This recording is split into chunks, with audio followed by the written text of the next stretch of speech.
Bonjour, bienvenue aux trois côtés de la médaille. Aujourd'hui, je suis avec Anaïs et Chani. Anaïs, que vous avez malheureusement pas eu la chance de rencontrer dans les épisodes précédents car elle était en vacances. Nous, de notre côté, on a pris également des vacances de la période de décembre à aujourd'hui, donc on vous revient avec un podcast plus régulier en 2023.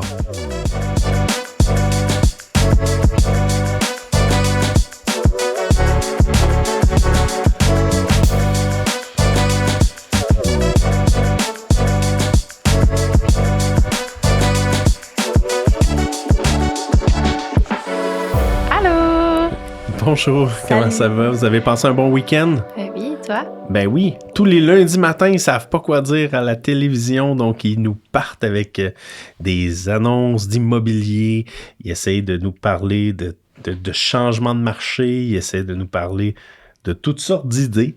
Donc aujourd'hui, c'est quoi qui s'est passé exactement?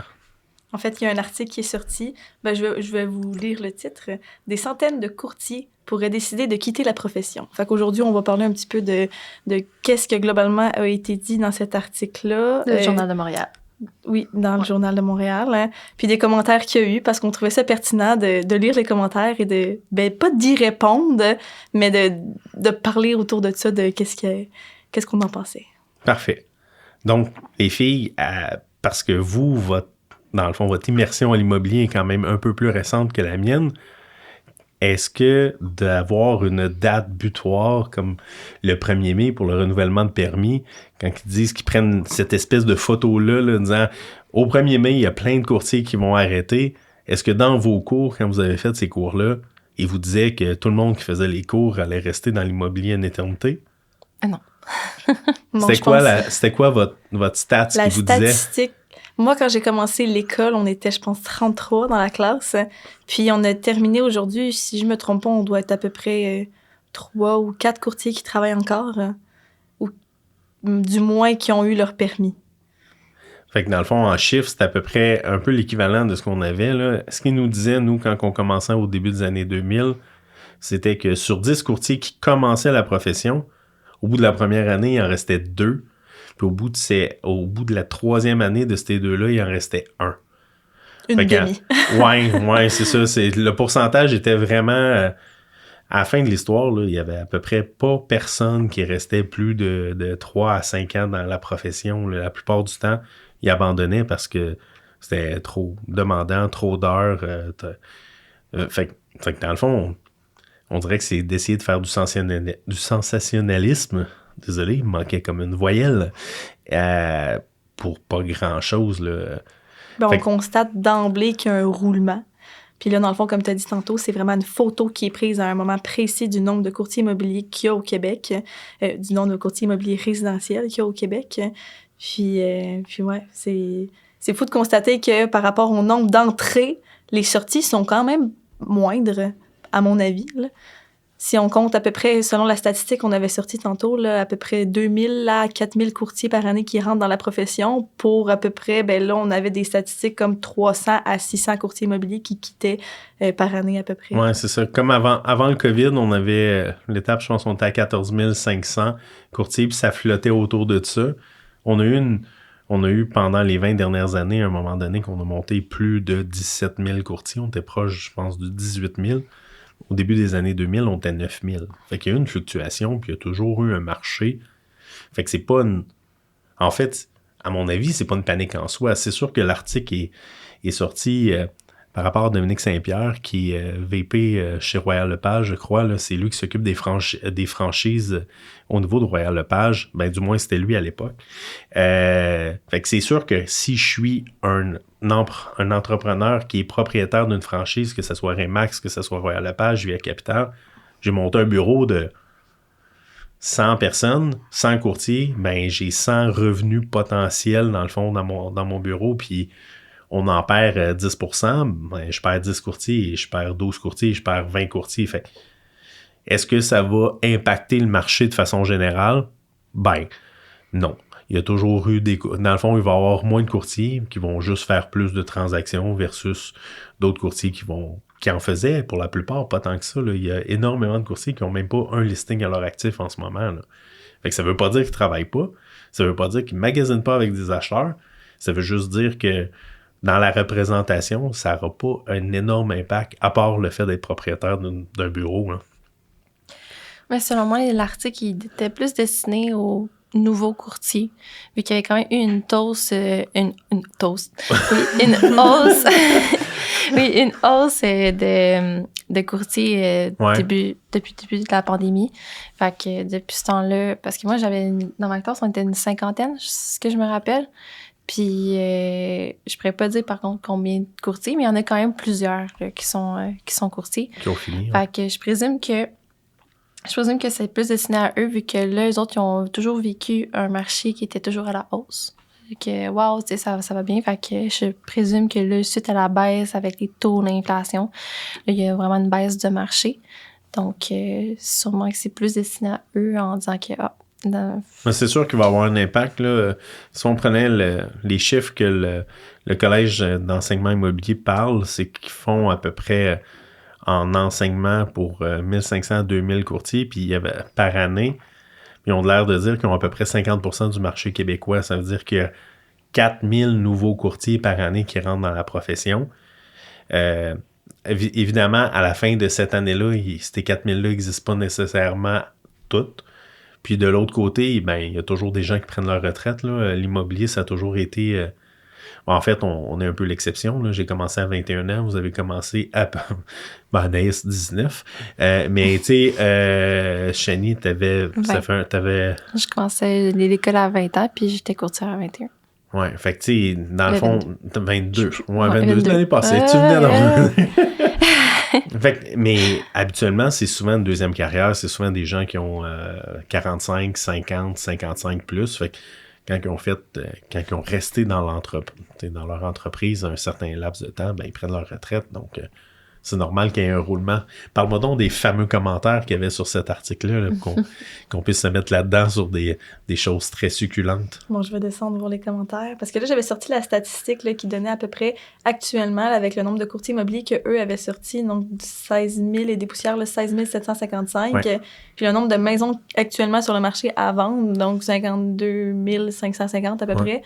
Ben, ça tombait à une moyenne de 3 maisons à vendre par courtier, là, fait que 3 listings affichés. Je trouvais ça quand même intéressant de la soulever. Si on regarde les commentaires, ben on a... je nommerai pas les noms, hein, quand même, on va se garder une petite gêne. Ben, l'élastique de retour dans leur face, hein, fait que ça, c'est juste un petit commentaire, mais je vais en lire quelques-uns. Là, en fait, c'est intéressant comme commentaire parce que il y a beaucoup de gens qui pensent que c'est les courtiers qui ont fait que le marché a augmenté. Le marché là, fluctue. Le courtier lui-même, là, c'est pas lui qui prend la décision du prix de la maison. Il guide le vendeur, puis il va guider l'acheteur. C'est toujours l'acheteur qui va décider du prix de la maison qu'il est prêt à payer pour, puis c'est le vendeur qui va l'accepter ou le refuser. Le courtier est juste un guide là-dedans. Là. Fait que c'est comme si on faisait une balade dans le bois, puis il fait juste vous dire, ben, on tourne à gauche, on tourne à droite. Fait que, on dirait que... Ben, en fait, pour plusieurs des commentaires qu'on avait lus, là, je pense qu'il y en avait un juteux comme ça. Là, comme oui, comme « Ils ont bien ri de nous en organisant des ventes de maisons à l'encan pendant 2 ans. Je ne verserai certainement aucune larme pour eux. Ils sont directement responsables de la hausse insensée et injustifiée du prix des maisons et du fait que pour les 50 prochaines années, les jeunes ne pourront jamais avoir accès à la propriété. Honte à eux. » Mais c'est quand même drôle comme commentaire, voyant qu'autour de nous, dans nos amis... à moi puis Chani, on a énormément de gens qui cherchent puis énormément de gens qui sont prêts à acheter puis qui ont les fonds à acheter. Fait que, tu sais, la tranche d'âge, c'est sûr que la tranche d'âge à peu près 22-26 ans, ben visiblement, c'est des acheteurs qu'on a actuellement. Fait qu'il y a encore des jeunes qui sont capables d'acheter. C'est juste, c'est une question de savoir mettre ses priorités aux endroits où on veut les mettre. Fait que, tu sais, des commentaires comme ça, j'en ai d'autres. Là, c'est extrêmement rare que je n'ai pas de pitié dans la vie, mais je me mets dans la peau de tout le monde. Mais les courtiers immobiliers, aucune peine, aucune. Ils ont contribué à empêcher un nombre incroyable de jeunes à accéder à une propriété avec leur commission à la hausse vertigineuse des prix. Et maintenant que ça ralentit, ils vont s'inquiéter pour leur paiement de BMW à 20, 30 000 la commission. Ils ne peuvent pas endurer une année de vache maigre. Ils sont gâtés pourris. Bon. C'est sûr que si sérieusement toutes les propriétés amenaient ça, la moyenne des commissions, c'est pas ça pantoute, là. Quand on y va à la fin, là, ce qui reste, c'est c'est utopique de penser que chaque transaction va amener 30 000 $, là. Mais en tout cas, c'est drôle qu'elle puisse le penser. Je respecte ça, mais en réalité, c'est de bien mal connaître le marché, puis bien mal connaître tous les frais rattachés à ça. Deuxième point, dans le fond, ce qui parle au niveau des encans, ben, c'est pas nous autres qui créons ça. C'est le fait que le monde ait peur de déménager. Tu sais, il y a eu vraiment tellement un grand ralentissement dans les inscriptions, un laps de temps. Un manque de produits dans le marché. Là. C'est exactement ça. Il n'y avait pas assez de produits sur la tablette. Puis pour les acheteurs, il y avait de la nouvelle argent qui était imprimée du gouvernement, puis tout le monde recevait de l'argent. Puis ben pour certains acheteurs, le taux était tellement bas qu'ils étaient intéressés. Tu sais, quelqu'un qui se finance à 600 000, ça ne veut pas nécessairement dire qu'il veut acheter une maison à 600 000. Lui, il est capable d'en acheter une à 400, puis il est capable d'en acheter une à 450, puis il est capable d'en acheter une à 350. Fait que le marché plus bas, ben ça crée de la compétition, oui, probablement déloyale. Si tu as une préqualification à 325, là, puis ben, tu vas toujours te faire d'amener le pion par quelqu'un qui a une préqualification 450, puis 425, 475. Si lui décide de l'acheter un peu plus cher, ça reste son choix. J'ai de la misère à comprendre dans la mentalité des gens qui ont ce genre de propos-là envers le courtage. Là. Mais de quelle façon ils voient la chose par rapport à nous? De quelle façon, nous, on a créé cette hausse-là quand, en fait, oui, c'est une encan silencieuse au Québec. C'est comme ça que ça fonctionne. Puis nous, on est pognés avec ça jusqu'à temps que ça change, si ça l'a changé.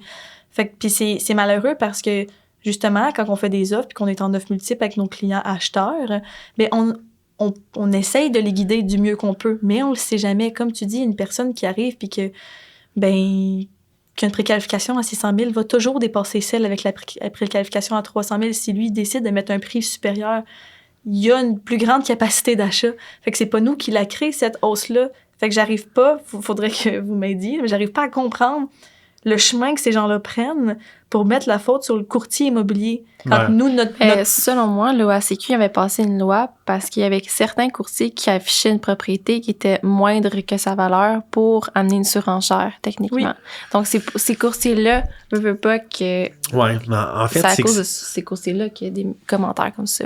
Oui, fort probablement. Mais en fait, c'est que le marché a tellement augmenté de façon abrupte, là, tellement rapidement, qu'il y a des maisons qui devaient être listées 325 ou 350 parce que c'est ça que ça valait, se sont vendus 400, puis 410, puis 408, puis 452 parce qu'on arrivait à du 10, 15, 20, 30, 40 offres. Fait que dans le fond, là, la personne qui offrait plus, c'est souvent qui avait visité d'autres propriétés puis qui avait vu d'autres propriétés qui avaient aimé puis qui s'étaient vendues à 425, 435, 465 qui étaient prêtes à bêter ce prix-là, puis sa qualification, il l'avait. Tu sais, pour créer une surenchère, là, ça prend 2 acheteurs. Ça prend un acheteur qui est prêt à payer. Ben, en fait, vu que ni un ni l'autre connaît le prix de l'autre, et à minute que t'es 2, ben, le plus motivé des 2, ben, il est peut-être prêt à payer plus cher que l'autre. C'est tout. Puis, on pouvait pas guider l'acheteur en disant, ben là, vas-y, all-in, t'as une préqualification à 500 000, elle demande 350, vas-y. Fallait y aller en fonction des comparables qui s'étaient vendus dans le marché, mais essayer de les guider le mieux possible. Ouais. Mais il y a des maisons qui se sont, vendues vraiment plus cher que la valeur réelle qui aurait dû se vendre à ce moment-là, mais c'était peut-être un client qui se faisait 13 offres d'achat qui était juste à bout. Sa qualification fitait, la mise de fonds qui arrivait... Il y en a qui arrivent avec des bonnes mises de fonds parce qu'ils ont aussi vendu en surenchère. Fait que, encore malheureusement... Là, ça ne veut pas être à un prix exorbitant. Il ne veut pas qu'il y ait le financement. Il y a toujours un nivelateur aussi qui s'en vient. Fait qu'il y a aussi des conditions de même. Ça dépend de la mise de fonds. Ouais. Tu sais, fait que s'il était prêt à payer 600 000 une maison qui en valait réellement 5,25, mais il arrivait avec 250 000 de mise de fonds, lui, dans sa tête, c'était juste... Il arrêtait de chercher. Ça se finissait là. Puis, tu sais, il se retrouvait avec un paiement, parce que les taux étaient quand même très bas, il se retrouvait avec un paiement qui était réaliste, puis ça fonctionnait pour lui, là. Tu sais, l'augmentation des taux qui a rendu, dans le fond, l'effervescence un peu moins bouillante. Mais ça bouge encore, là. En fait, vu qu'il manque de logements, c'est clair que ça va... On s'en va dans une dynamique où c'est que ça va revenir. Ça va-tu prendre 12 mois? 6 mois, 24 mois, ça, si on avait toute une boule de cristal, tous les courtiers qui ne signeront pas leur paiement, qui repeigneraient un gros gap dans 18 mois, vont juste faire « Mais mon Dieu, j'aurais donc dû rester. » Ouais. Mais ça, on le sait pas. Fait que on gère pas ce marché-là. Comme la bourse. T'sais, un courtier à la bourse, là, il gère pas le marché. Là.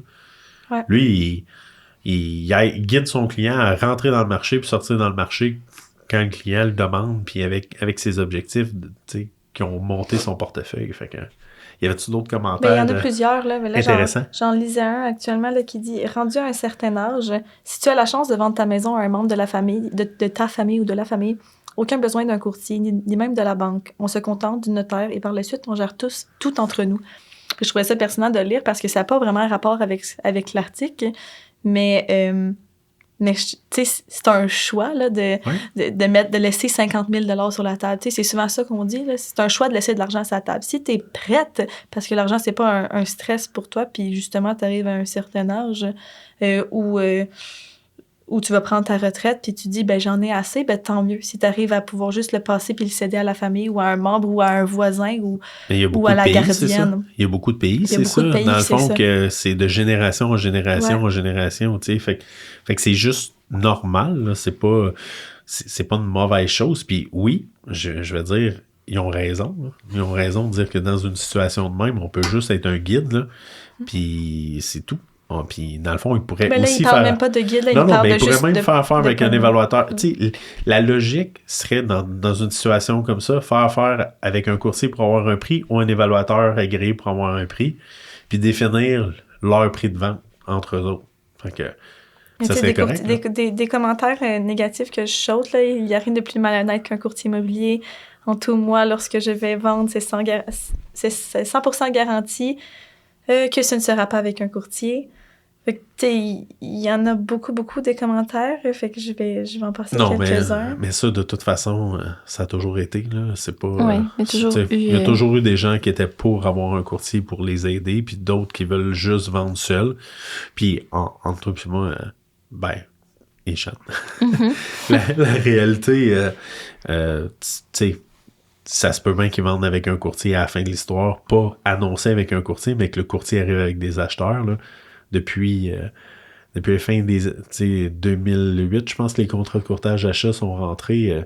Il y a plein de gens sur toutes sortes de plateformes qui essayent de vendre, puis que finalement, l'acheteur arrive venant par un courtier. Pour revenir à la chute des courtiers immobiliers, là. La chute? Ben, la chute.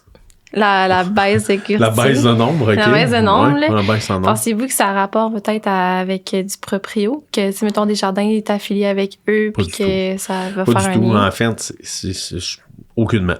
La réalité, là, c'est juste qu'à chaque année, quand vient le temps de renouveler... c'est bizarre, hein? Quand ils ont fait le changement de loi, c'est là que l'ACAIC est devenu l'OASIC, puis que notre paiement se faisait plus en janvier, mais se faisait en mai. Fait que, tu sais, pour la plupart des frais de courtage des agences, là, je vais prendre Remax, Via Capital, Proprio Direct, qui ont toutes des façons de payer de façon différente. Fait que souvent, c'était au mois de décembre ça, que tout ça se passait. Mm-hmm. Fait que, au mois de décembre, pour le courtier, c'était intéressant. Il n'avait même pas commencé à payer ses frais d'agence. Fait qu'il ne payait pas ses frais de bureau. Entre Noël et jour de l'an, il décidait je renouvelle ou je renouvelle pas. En fait, en vérité, c'était avant Noël qu'il fallait envoyer le paiement parce que si tu payais en retard, tu avais des pénalités puis c'était le bordel. Là. Mais on n'avait pas commencé à payer les frais de bureau. Là, au mois de mai, tous les courtiers ont commencé à payer le frais de bureau de l'année. Puis en réalité, la décision fait, est-ce que je continue ou je continue pas? C'est tout. Puis ça, c'est au mois de mai. Puis après ça, c'est ça qu'on disait tantôt.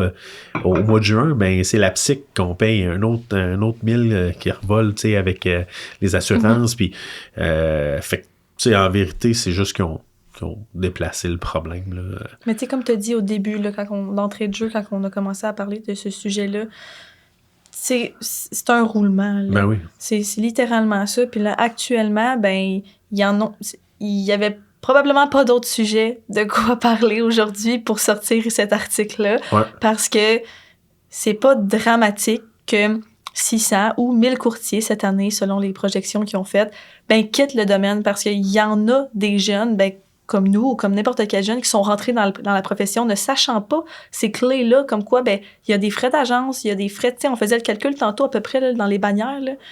C'est globalement, les frais de courtage, c'est entre 15 et 35 000. Fait que 15 et 35 000 $, c'est beaucoup d'argent pour un jeune de 19, 20, 21, 22 ans qui n'ont pas de support, puis qui rentrent dans cette profession-là en se disant, ben, hey, on fait de l'argent dans cette... Oui, il y a des courtiers quand tu travailles fort, puis tu peux faire de l'argent dans la profession, mais il y a des frais rattachés à ça aussi. Puis ça, ben, il y en a beaucoup qui le prennent pas en compte au début parce que c'est pas des informations qu'ils nous disent à l'école forcément. Ils nous expliquent un peu la matière. Fait que, tu sais, c'est quand même intéressant de... Tu sais, c'est un roulement comme un autre, puis c'était pas le sujet clé et chaud actuel, mais ils ont décidé de parler de ça parce que visiblement, il y avait probablement pas d'autres sujets, mais c'est pas dramatique. En fait, l'immobilier, c'est croustillant.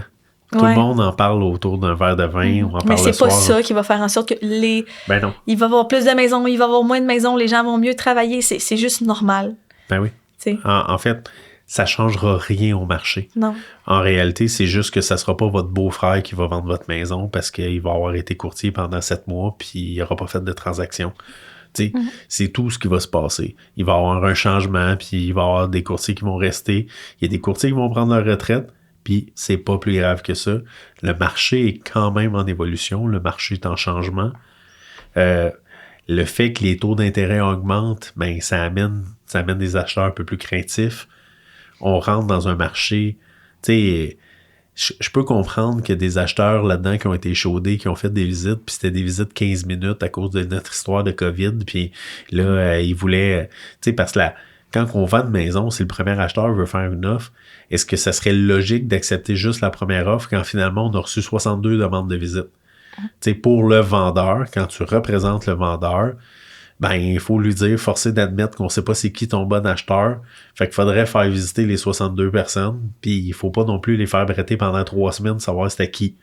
Fait que, on essaye de maximiser ça, puis le COVID nous empêchait de passer des heures de visite dans les maisons. Fait que, bon, tu sais, ça a été du changement, ça a été de l'adaptation. En toute honnêteté, j'ai pas trouvé que c'était un marché simple, un marché facile, là, tu sais, les 2 années de COVID. C'était le Koweït, un peu.